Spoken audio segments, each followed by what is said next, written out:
Kutaa lammaffaa seenaa kootiin itti isinii fufaa akkas ture seenichi dhaggeeffattanii turtan viidiyoo tokko dudduubarra deebitanii seenaa haadha manaaf abbaa manaa ture. Namoonni haaraan akka tasaa viidiyoon kun isinni lammataa kun isin qaqqabe kutaa tokkoffaa seenaa osoo isin ta'e maal gootu jedhu dhaggeeffattanii isa kana lammatarratti dhaggeeffattan. Seenaan koo kutaan lammaffaa kun maalirratti dhaabbate? Haadha manaaf abbaa manaa osoo wajjin jiranuu hiriyaasii yookaan firendiisiitii wajjin abbaan manaasii dhufee argee waa tokkoon goone namichi sun nama jabaadha isiniin jedheen jira. Hin ajjeefnee hin rukunnee hin lollee haadha manaasaatii fi hiriyaasii yookaan firendiisii walirratti siree isaarratti argee suuraa kaafatee suuraa isaa mana isaatti maxxanse. Mana isaatti maxxansee maal jedheen haadha manaasaatiin? Anarra booda waa siin hin jedhu sin ajjeesu sin rukutus garuu guyyaanan si ajjeesee si rukutu. Si balleessee badu guyyaati suuraa kana girgiddaarraa gadi buuftee balleessitedha jedhee suuraa sana maxxanse. Suuraan sun osuma taa'u namichi hin baha hin gala hin ilaala.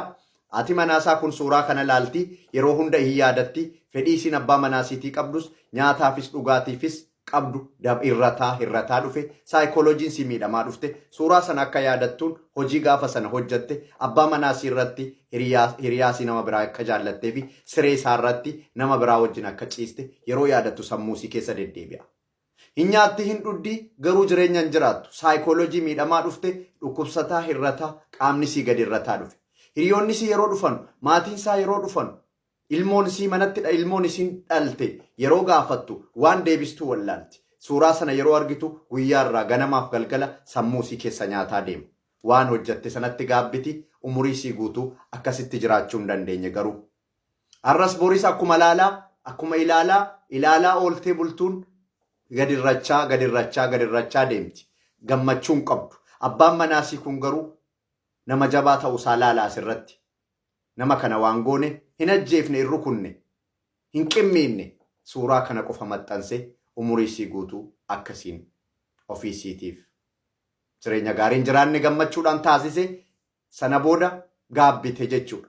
Gaabbite ganamaa galgala utuu boossuu jireenyaan utuu gada deemtu lubbuun isii guyyaan du'a isii geenyaan ofiisiitti du'arraa boqotte. Seenaa kanarraa akka waa barattan abdiin qaba. Maal irraa barattan? Nama tokko nama badiisitti balleesse tokko ajjeesuun yookaan miidhuudhaan dura tokkoffaa dhiisuu lammaffaa immoo nagaan adda ba'uu jaalalaan akkuma jaalallee jiru yoo waan natti hin barbaanne namni sirratti uume ajjeesuun tarkaanfii dhumaa fudhachuudhaan dura bal'isanii itti yaaduun gaariidha. Seenaa kanarraa akka waa barattanuu abdiin qaba. Maal akka irraa barattanis komantii jalatti nu barreessa.